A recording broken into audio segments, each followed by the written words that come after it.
Father, would you be pleased with our worship? May our hearts be given not to just waiting to do something else this afternoon.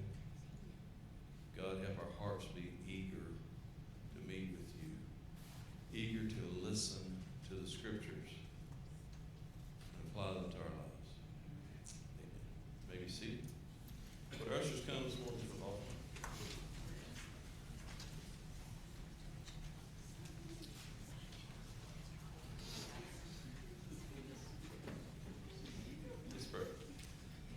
Father, we've come to give. God, we anticipate our gifts and our offerings bearing fruit to your name, to the sin we desire. Amen.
y'all?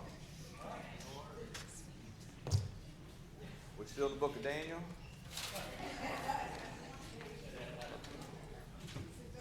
What I said last week?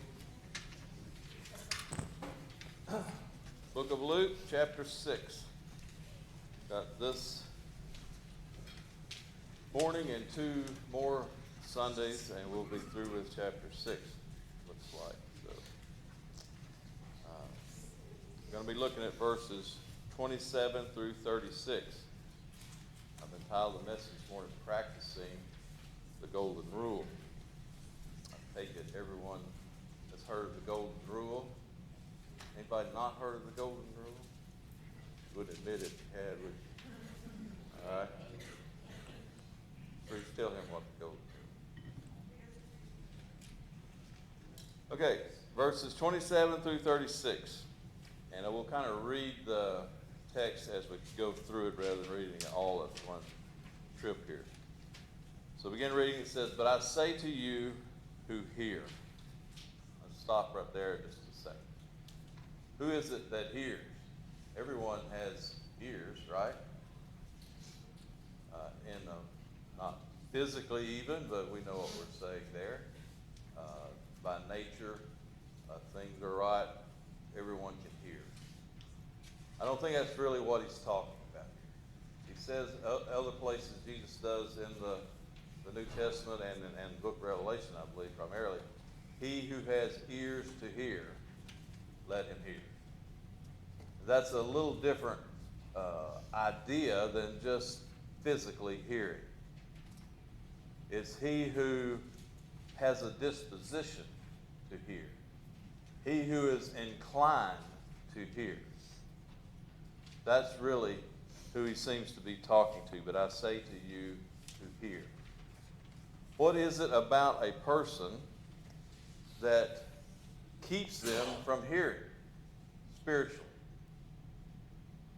First of all, they're dead in their sins. All of us are. And we are incapable of hearing the way that Jesus is talking about here, and particularly Paul in the book of Romans. So there is a sense in which some people will not hear because they don't want to hear, and they will not hear because they cannot hear till God does something in their life. All right, I want to talk as well about the difference between positive and positive commands and negative commands. You remember as we went through the Ten Commandments, we're going through the book of Exodus, there were two of the commandments. Most of the commandments were written in a negative sense. Thou shalt not do this, thou shalt not do that. But there are a couple that were written in a positive way. Somebody tell me what they were. Honor the mother and father. Remember the Sabbath day. Keep it holy. Those are the two. It's not anything in there about thou shalt not. It's honor your father and mother. Remember the Sabbath day to keep it holy. All right. It is often harder to gauge our obedience to a positive command than it is a negative one. For instance, thou shalt not kill. I'm not talking about on the surface. It's easy to know if we've broken that commandment. Thou shalt not covet. Thou shalt not steal. How hard is it to know if you've broken that commandment to steal? All right, not too hard on the surface. I know that there are spiritual things going on there as well. But what about that commandment, honor your father and mother? If that commandment had been written like this, do not dishonor your parents, then that's easier to gauge than honor. Because all I have to do is think of one instance that I have not honored my parents and know that I've broken that command. But when you examine it as honor your father and mother, then you have to all of a sudden deal with this idea of what exactly does it mean to honor? And how much honor is enough honor to qualify as honor? Right? So you got that stuff there to mess with. So it's a little harder a lot of times to gauge your obedience to a positive command than it is a negative one.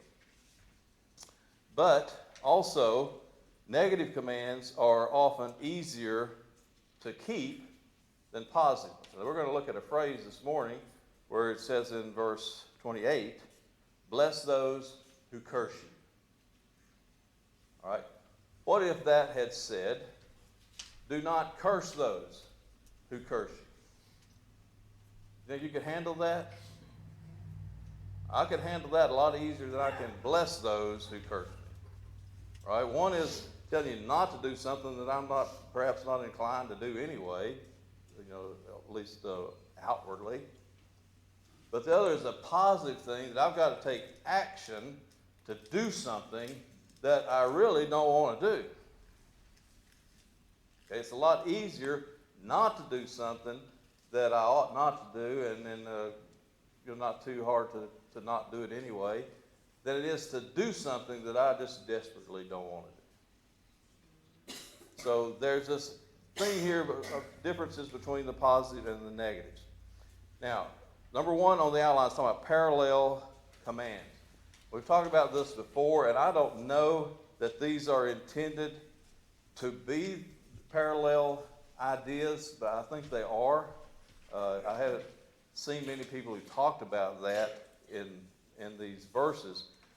But parallel not commands necessarily, parallel thoughts. The book of Proverbs is full of them. Trust in the Lord with all your heart. Parallel thought is, lean not to your own understanding. Two statements that are pretty much saying the same thing. I know we could nitpick and pick them apart and find some differences there, but the ideas are the same. Lean not to your own understanding. In all your ways acknowledge him. There's one thought. And he will guide your path. Now those do seem like totally different things, but they're pairs. And we see that in Proverbs. Now, I think we can see that here in these verses 27 through 30. So let's look at them. Verse 27, but I say to you who hear, we've talked about that, love your enemies. That's one statement. Do good to those who hate you. So there's our first one. Love your enemies and do good to those who hate you. Now, how do you do that? Every one of these statements that I find, my flesh finds repulsive. All right? Every one of them, I immediately comes to my mind a situation where it seems like that just would not be the proper thing to do. All right? And we'll talk about some of those things. So here says, love your enemies. Do good to those who hate you. Well, first of all, I don't have any enemies. So y'all deal with this verse. Doesn't apply to me, right? All right, what's an enemy? When I think of the word enemy, I think of the North and South during the Civil War. And your enemy is either the North or the South, depending on where you're at, and you're opposed to one another, trying to do bodily harm to one another, or at least my enemy is trying to do that to me. That's what I think of when I think of enemy. Love your enemies. So maybe I'm having a little tougher time identifying my enemies. Who are your enemies? I've tried to come up with a thought, an idea that would help us identify the meaning or the idea behind that verses. And I think your enemy could be anybody who would do you harm or would not necessarily physical harm, but would cut you down to size or whatever you want to say if they had the opportunity, they could get away with it. All right, they don't like you, and they just do all they can not to make that known. Perhaps they don't try very hard. But you know if they had the chance, they would come at you in some way. Maybe tell tall tales about you, lie about you to other people. All right, I remember when I was in school, 7th, 8th, 9th grade, I wasn't a big kid. All right, I never was taller than 5'7" and 9/16 is the way I like to measure that. Probably more like 5'7" now. And at the end of my 11th grade year, I weighed 122 pounds. I'm a little different. Right? Married a good cook. That had something to do with it. So I wasn't big, but there's a kid in my class that was noticeably smaller than I was. And he was mean as a snake. He would hurt you just to get a jolly good laugh out of it. But he was one of those kids that nobody ever beat his tail for doing it. You know, they just put up with him, and they might have scrubbed his head or whatever a time or two or something. But as far as anybody really making him quit do that, nobody did. You know, you just knew, oh, that's just Steve, and laugh it off. But I found myself, anytime he was around, I was keeping my eye on him. All right, I wanted to see where Steve is, because he just liable to jab me with a sharp pencil, or just whatever. He just something to aggravate you, something to really, in a small way, hurt you. All right. So I would consider him in that regard as my enemy. But when we talk about love your enemies, we're talking about somebody who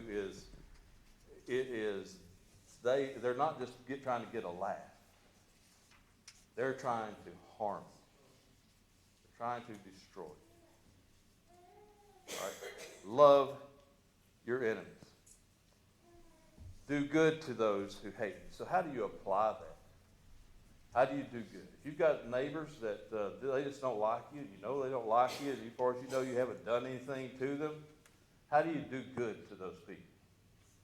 All right, I don't think that it's you bake them a sweet potato pie and you carry it over to them and say, I just want to give you this. All right? I think you have to be careful not to give the appearance of buying friends. All right? You don't want to make them think he's just doing this because he doesn't want me to get him, whatever. Okay? I don't think that's the solution. I don't think that the answer to doing good is to just go out and, okay, how am I going to do good to them today? How am I going to do good to them tomorrow? What am I going to do? All right, I don't think that's it. All right? What if there are people that I dislike more than others? All right? And what if one of those persons that I really dislike, and it'd be fine with me if they moved to South Africa, and never came back. What if going down the road, and I'm at the point where I don't want to invest another 10 seconds of my life in them. And I'm going down the road, and I see them have a tragic wreck, and nobody is around, and I am there. Now, here is my opportunity to avoid them, to let them lay there until the next person comes along. All right, is that what I should do? No. Should I stop and help them? If it takes spending $1,000 of my money, should I do it to save their life? I think so. I think there is a point where I have to give myself to help them. Now, that's not a great and righteous thing to do. It's just right. All right? Now, I'm sure there's more to loving your enemies and doing good to those who hate you than all of those things, but there's a start place. The second one, bless those who curse you, and pray for those who spitefully use you. Two phrases, bless those who curse you. So you've got someone who hates you, and even under their breath, or perhaps, audibly, they curse you. That's one phrase. The second one, pray for those who spitefully use you. Now that last one is something we can do. It's not hard to figure out how to do that, to pray for those people who spitefully use you. In the book of Matthew, and perhaps a slightly different context, Jesus makes a statement, lay up treasures for yourself in heaven. He goes and says, for where your treasure is, there your heart will be also. I'll tell you an application to that principle that I don't think that was the context of Jesus' statement, but it is an applicable one. If there is someone that you really have a hard time liking, you really have a hard time communicating with, you just do not be around them, pray for those, he says here, who spitefully use you. Okay? They don't have to necessarily use you, but pray for them. And here's what you will find. If you invest the treasure of your time praying for them, where your treasure is, you invest over and over and over again. If you invest your time in praying for them, you are investing some of your treasure. If you do that long enough, consistently enough, eventually your heart will follow. Where your treasure is, there will your heart be also.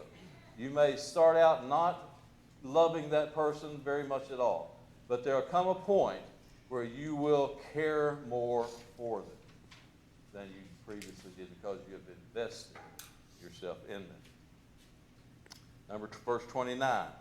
To him who strikes you on the one cheek, offer the other also. There's one side of the equation. The other one is, and from him who takes away your cloak, do not withhold your tunic also. Now this might be, let's suppose, for instance, that this is a judgment in court against you. Okay, that doesn't say that, but let's suppose it is. For someone who carries you to court and they take away your coat or your cloak or whatever it is they take away. And I'm in the wrong. I'm found guilty and I'm legitimately in the wrong. What should be my attitude in this court? All right? It should not be trying to see how little I can pay.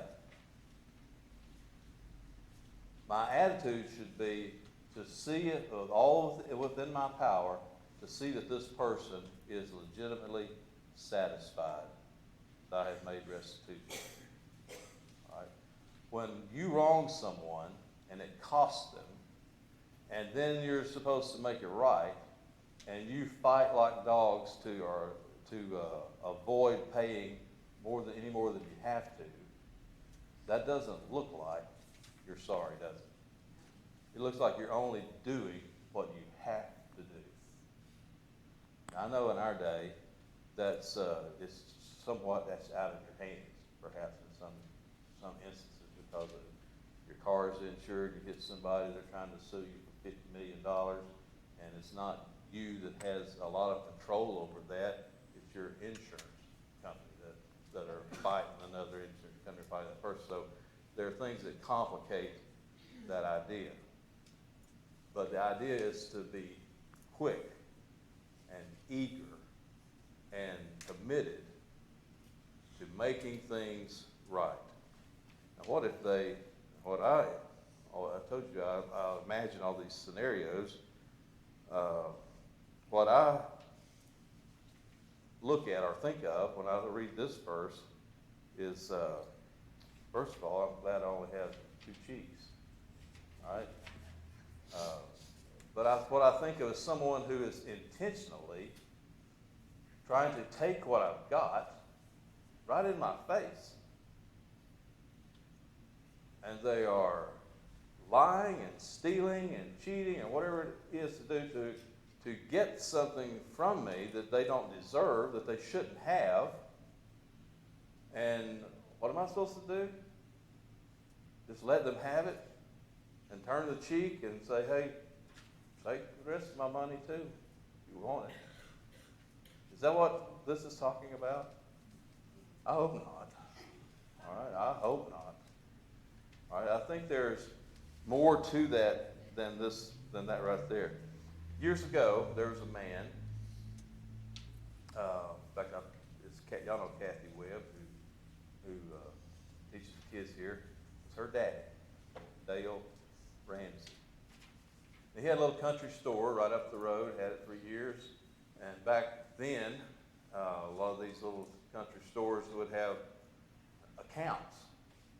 If I bought my gas there regularly, or if a farmer bought his feed there regularly, he could have an account and just pay it once a month rather than having to pay it every time he got it. So that was common. So, and Dale told me this story one time after he had sold the store and was out of business.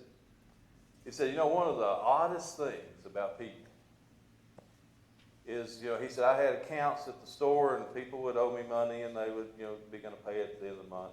And there's always, 3 or 4 or ever how many that are behind on their bill. And they don't want to pay, or they won't pay. And if I'm going to ask you a question. He said, when I would go and talk to them or mention it to them when they come in the store, you know what happens? You tell me. They would get mad. They owe him money, and they haven't paid. They're behind. And when he mentions it to them, they get mad at him. Is that not crazy? What reason do they have to be mad? None. None. He said one day, this is what I started to tell you, this man came in, he owed him some money. And he asked him, when can you pay your bill, get current on your bill? And he said, here's what he told me. He said, Dale, he said, he said, you're a Christian, aren't you? And he said, yes. He said, you want to do the Christian thing about this, don't you? He said, yes, I do. And the guy turned around and walked out and never paid. As if the Christian thing to do was just to let him have it and not pay. All right? Every time I read this verse, I think of that. And I think of that my reading these things is I'm afraid if I try to do some of these things, that's exactly what will happen to me. And honestly, I wouldn't like it. It bothered me for a while before I could just let that go and not want some satisfaction. Verse 30, give to everyone who asks of you. Second phrase, and from him who takes away your goods, do not ask them back. Y'all ever heard of somebody having a life verse? That's kind of a common thing that you're supposed to have a life verse. I don't know if y'all got it. How many of y'all have a life verse? Anybody? Okay. We're all kind of the same boat. Here's my life verse. It's 2 Thessalonians 3:10. And if any will not work, neither should he eat. That's my life verse.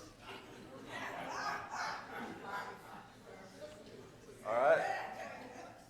That's probably, I may be the only person who has that as a life verse. No, I'm just kidding. But you read this. If a person who takes away your goods, don't ask them to give them back. Don't ask them to repay. All right? But yet we read over in Timothy, or 2 Thessalonians, if a person will not work, neither should he eat. So what if there's this person who won't work, they work harder at not working than they do if they would just work. All right? But they're not working, they have no intentions to work, and I could name you a dozen people that's like this. And they spend their life conjuring up ways to not work and to get something for nothing. This person, give to everyone who asks of you. Should I give to that person? He asked me. From him who takes away your goods, do not ask them back again. Here's my second life verse. Ephesians 4:28. Now notice the parallel in this verse. Let him that stole, S-T-O-L-E, steal no more, but rather let him labor, working with his hands the thing which is good, that he may have to give to him who needs it. There's a lot of stuff in that verse. All right? Let's look at it. Let him that stole steal no more, but rather, so here's the opposite, the contrast, but rather let him labor. This suggests to me, maybe it's suggested more than it ought to, but it suggests to me that a person who will not work necessarily, almost every time, becomes a thief. Now, they may not rob a bank, but if they get a government check, they're robbing. They're a thief. If they can work and won't work, instead of working, they take a check, they're a thief. Let him that stole steal no more, but rather let him labor, working with his hands that which is good. Now notice here's the going beyond. All right, this is something like you might find in our text this morning. That he may have to him who needs it. Part of the Christian's attitude toward working is not to pay their electric bill. Not only to pay their electric bill. But part of my attitude toward working ought to be that I might be able to accumulate something to help somebody who has a need. Now that's a novel idea. I don't know that I have thought of that very much in my life. I've thought about working.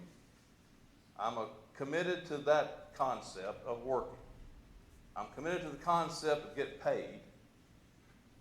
I'm committed to the concept of paying my bills. I'm committed to the idea that there might be some extra. But at that point, a lot of my actions are to consume it on myself. I don't know how many of you are aware of this, but Ted Gibson got a job. He had a retirement. He lived on his retirement from the railroad. He had a job at paper, Arkansas Democrat Gazette, or whatever it was, Little Rock. As far as I know, his commitment to himself, I don't know if it was to God or not, but what he decided to do was every dime that he made at that job went to Burma or somewhere else. And as far as I know, he kept that. All right? He did it enough that since Ted has died, our work in Burma will collapse. Unless God, does something different. Because 99%, or I should say 90% of what we gave to Burma missions came from Ted. He worked to give.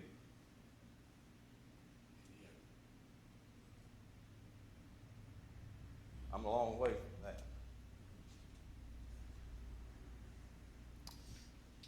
So there's verse 27 through 30. Then we come to 31, which is a little different. And this is the golden rule. 31 says, "And just as you want men to do to you, you also do to them likewise." So there's the golden rule. You've heard it said different ways. The way I've always heard it was, do unto others as you would have them do unto you. All right? That's perhaps the most common rendering of it. And that's the idea. If you had to boil down my sermon this morning to one thing, perhaps that might be it. Do unto others, you have them do it to you. Now, we're going to look at the negative side of that. And it's common, and I've listed 3 guys here that wrote this idea, but in a different way. And there were more. I could have given you more, but here's 3. Hillel, who was a Jewish rabbi, said it this way: "What is hateful to you, do not to another." Is that saying the same thing? Kinda, but not really. What is easier to do? Don't do something hateful to somebody that I would consider hateful, or do unto others as I would have them do unto me. The second one is the harder, the positive one. All right? Not doing something hateful. I can refrain from that every once in a while. All right? So when somebody tells me, don't do something hateful, if you don't want something hateful done to you, if you don't want people to steal from you, I don't want people to steal from me. I would consider that hateful. I don't want people to steal from me, so I don't steal from them. Okay. I've kept the golden rule. No. What's the next one? What you hate to suffer, do not do to anyone else. A negative side of that, again, I could hang on to that. The third one, what you do not want done to yourself, do not do to others. Confucius had a bright remark there. But these are the negative, these things written in a negative way make them easy to comply. But that's not what Jesus said. He said it in the positive way. Do unto others. You're actively involved in acting out what? The way you want to be treated. The way I want people to treat me, I am to actively treat them in the same way. That's harder to do. Okay? But go on. Number 3, a higher standard than your typical sinner. Now this is verses 32 through 35. 32 through 30, or 34, excuse me. All right, let's look at it. Verse 32.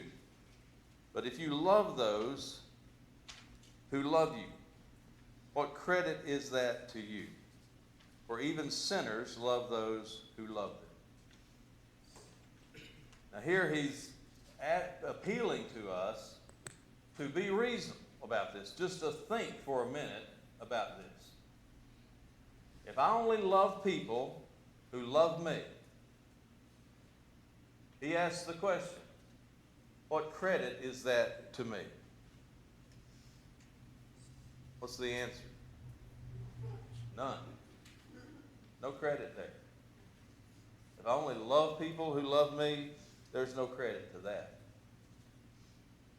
Verse 33. And if you do good to those who do good to you, What credit is that to you? What's the answer? None.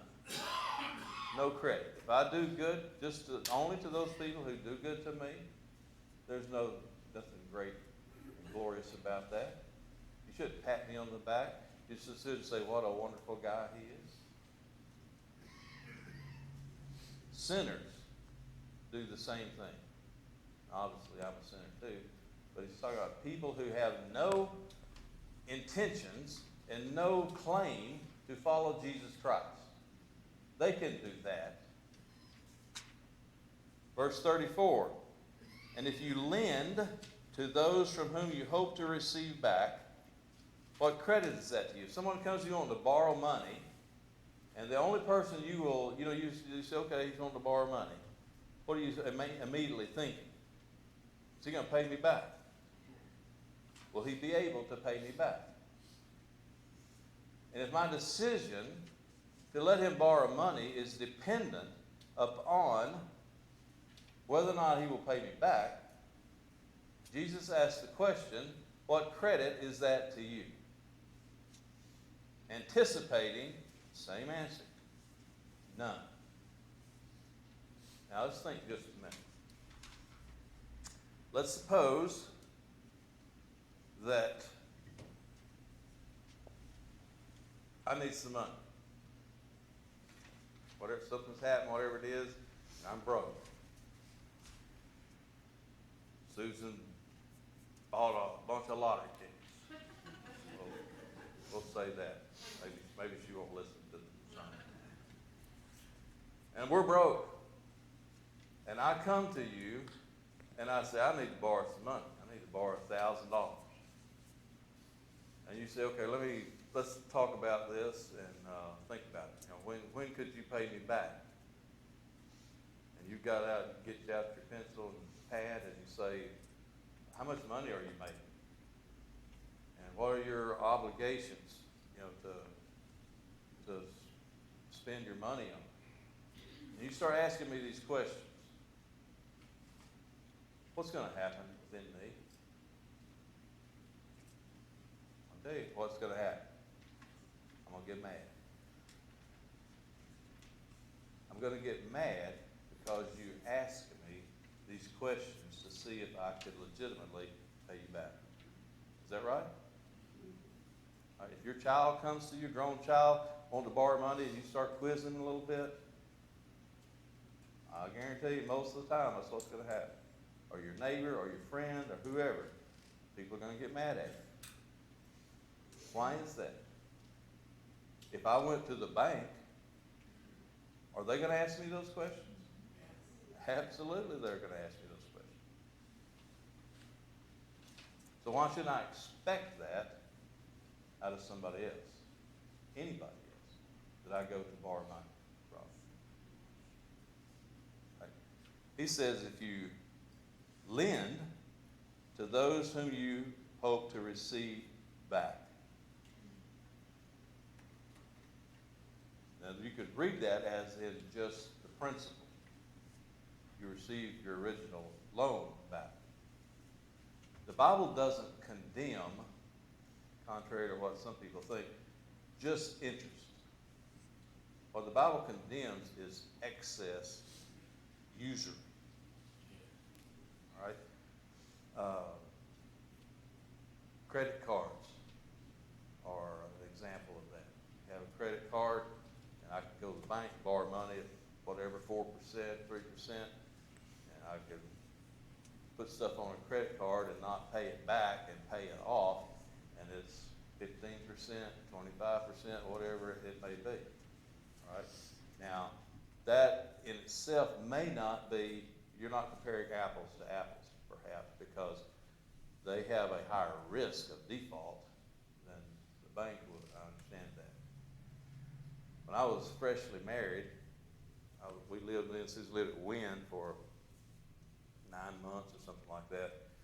I was working on a job over there. I worked with a bunch of guys who were about my age, and some of them a little older, maybe some a little younger. And they lived, you know what the expression means, somebody lives for Friday? Right? They got their check, and 3/4 of them by Monday were absolutely broke. Right? They'd blown it off. And Monday about they come to work and they may have had a hangover or whatever, but if they were there, they worked that morning about 12 o'clock, noon, they're hungry. Just like I was hungry. I had a sandwich with me. They didn't have any lunch. They would, and there would be one or two of them that was not that way. They had some money. They had some of their money. And I've seen this a dozen times. This one guy would say, "Hey man, let me borrow $10. Pay you back Friday." And he said, "I'll let you borrow $10. You pay me back 20 Friday." That's a pretty high interest rate. You know? I think we call that a service fee nowadays. All right? Is that wrong? In a way, no. Because the idiot guy spent all his money. Let him be hungry for a few days or a week or so. Maybe he won't spend it all next Friday. Okay, so I'm not saying it's necessarily wrong. But if the guy has a legitimate need, right?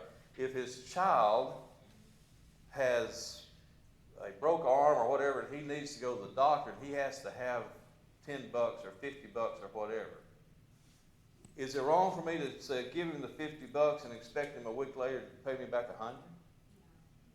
Yes. I mean, it's wrong. That's wrong. If I'm letting him borrow the money because of an emergency, a health issue, a legitimate need that's unexpected, then yes, it's wrong for me to think he ought to pay me back anything, actually. All right, so here's the thought. Look in verse 35. But love your enemies, do good and lend, hoping for nothing in return. Now that phrase right there is very hard to do. Hoping for nothing in your return. Let me tell you why it's hard. One reason why it's hard, because of the next phrase. And your reward will be great. God tells us, not just here, but other places, if you give, it will be given back to you. Right? And yet, at the same time that we are aware that God promises us those rewards, great rewards, we are to give hoping for nothing in return. Is a great reward in heaven a return? Yes, it is. But somehow, I believe the Bible teaches us that we have to come to the place that we can give without considering and without doing it with that great reward in mind. Without that affecting my decision. If I give to someone in need, and I give because I'm expecting a reward in heaven, that's not giving. Let me give you an example. Something happened to me just a week or two ago. I had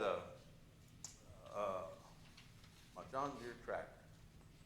Okay, something cracked on it, and it needed fixing. And it needed fixing right now, because I need the tractor. So I carry it to a guy, and I ask him if he can fix it. I don't ask him when he can fix it. I just ask him, can he fix it? I'm expecting to leave the tractor there, hopefully just till tomorrow, through tomorrow, or whatever. You know, it'd be really nice if he could do it while I sit there and watch him and all this kind of stuff. But I'm not expecting that.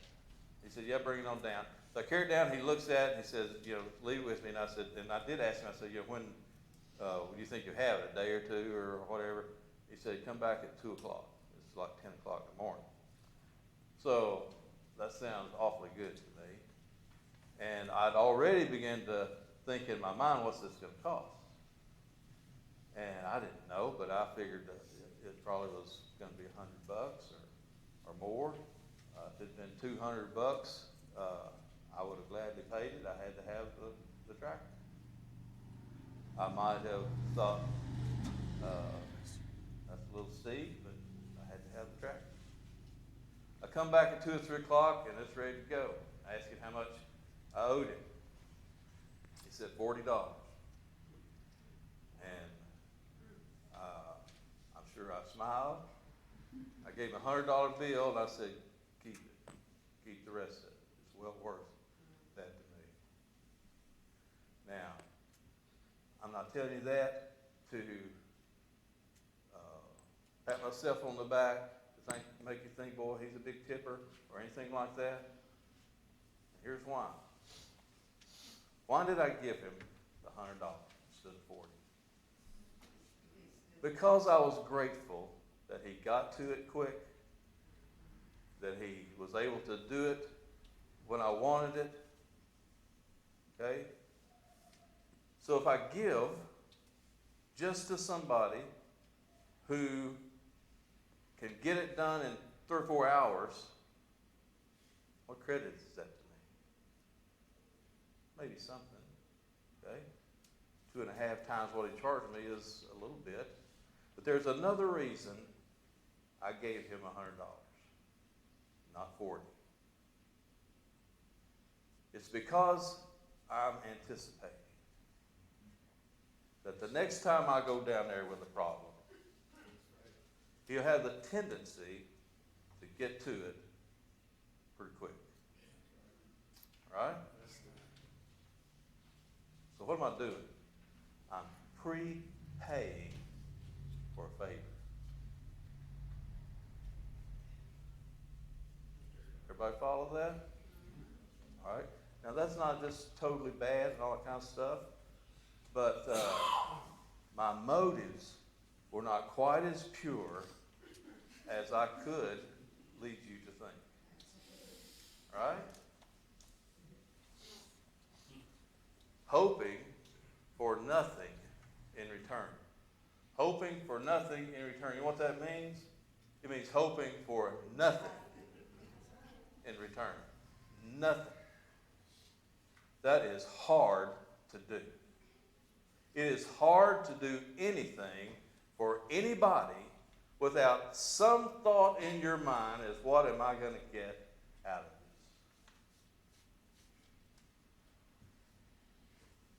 It's especially hard when you're about 12 years old or 18 years old. I'll tell you another story that doesn't make me look very good, but when I first got out of high school, I went to work with my dad. And they were finishing up a job, and it was me and my dad and this older man, about 60 years old, that ran the backhoe. He knew how to do everything on the job. He was kept to the end of the job just for that reason. Well, I come out there that summer after I got out of high school, worked that summer. They were just finishing, kind of tying a bunch of loose ends, and it was hot. We're doing a lot of landscaping. I spread out a lot of topsoil around these. It was a sewage treatment plant. Spread a lot of these concrete fixtures, and buildings and pads and tanks and all this kind of stuff. Did a lot of that. And Lester was the guy's name. He worked right beside me almost every day, doing pretty much the same thing I did. Lester was making $6 an hour. I was making $3. His rate's the same size as my rate. Pretty soon I was hot, and I was tired, and I got to thinking about how unfair this was. That we're doing the same thing, he's getting paid twice as much. There was one building that had air conditioning in it. And before you know it, I'm spending a lot more time in that air-conditioned building at the water cooler than I ought to be. And by the unfortunate events, the turn of events, my dad noticed. And one day he came in there, and in front of the lab guy that was working, embarrassed me to no end. He said, "You need to be outside working." And I had had enough. Right?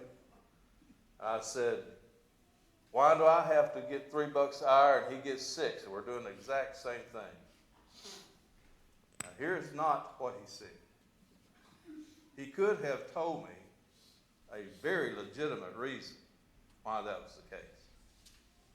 He could have said, do you know how to run that backhoe?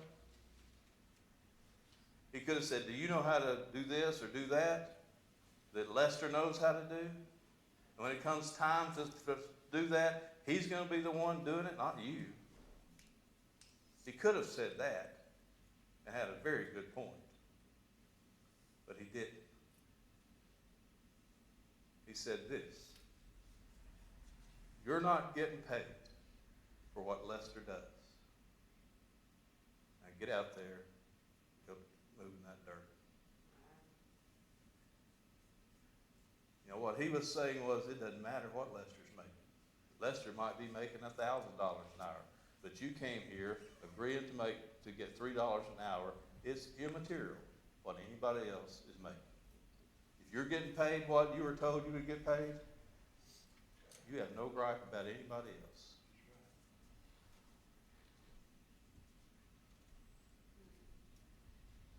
Is that right? It is. But it is hard to get that through your sinful head, whether it's you or whether it's me. To sum it all up, verse 36, be you therefore merciful, just as your Father in heaven is merciful. Most of the things in these above things were not necessarily things where there were legitimate legal options that someone would have. All right? It is simply issues that come up in your life and in my life where we have the opportunity to demand what we think is right, or we can give mercy. Notice what he says: as your Father, God, is also merciful. I heard a statement years ago that I want to share with you, but put in a different word. It was this what I heard was involving forgiveness, but the same principle applies with mercy. And this is not it, but I'm going to read this one on the outline first. Mercy is not required or legally binding. If someone is being merciful, it is not because they have to. Remember R.C.'s line? If someone says they're being merciful, you tell somebody you ought to be merciful, and he says you're not talking about mercy anymore. You're talking about duty. Mercy is not something that you ought to do. It's something that you may do, you choose to do. It's not something that is owed to anyone, especially in our relation with God. Now, my relation with you is a different story. And here is the statement that I heard a long time ago. It's regarding forgiveness, but we'll apply it to mercy. It goes like this: forgiveness for God presents God with the most profound problem. Do you look at God as having profound problems? No, I don't. And he didn't mean that, but here's the connection. Mercy, being forgiving for God, presents God with the most profound problem. But to man, to forgive is man's most obvious duty. What did he mean by that? Now, let's put the word mercy in there. Being merciful to God presents God with the most profound problem. Let's start right there. How is it that he uses these terms? Presents God with the most profound problem. Because the idea is this: because God is a just God. And how can God be just? How can God be just and things be exactly the way they ought to be, and yet him show mercy to anyone? Or him forgive anybody? And there's where the satisfaction of God is met through the substitute, Jesus Christ. And we have all those things where all those things, God can be just, yet at the same time merciful. Now, so there's God's profound problem. It really wasn't a problem for God, but that's the way it was. The other side of that, for me, being merciful or forgiving is my most obvious duty. Why is that? Because for me to be merciful to you, if I have any sense in my head, I ought to think someday I just might need some mercy myself. Someday I might need to be forgiven for something if I ever do something wrong, right? Someday I might need mercy. So reason screams at me to be merciful to you. You following that? Why in the world would I not be merciful knowing that I need it just the same as you? All right. These verses, and the more to come, are deeper than just those surface things. There are a lot of things required in there that you have to balance out between, right and wrong and making other people be responsible and all those kinds of things. I know that. But my attitude and your attitude ought to be one of mercy. Be merciful. Let's pray.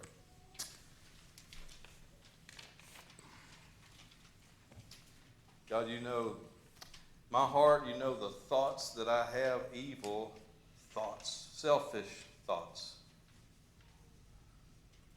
Thoughts that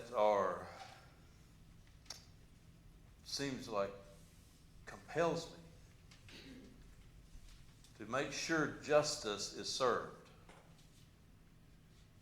Unless, of course, it's me that needs it. God, help me to see my needs as profoundly and as vividly and with as much zeal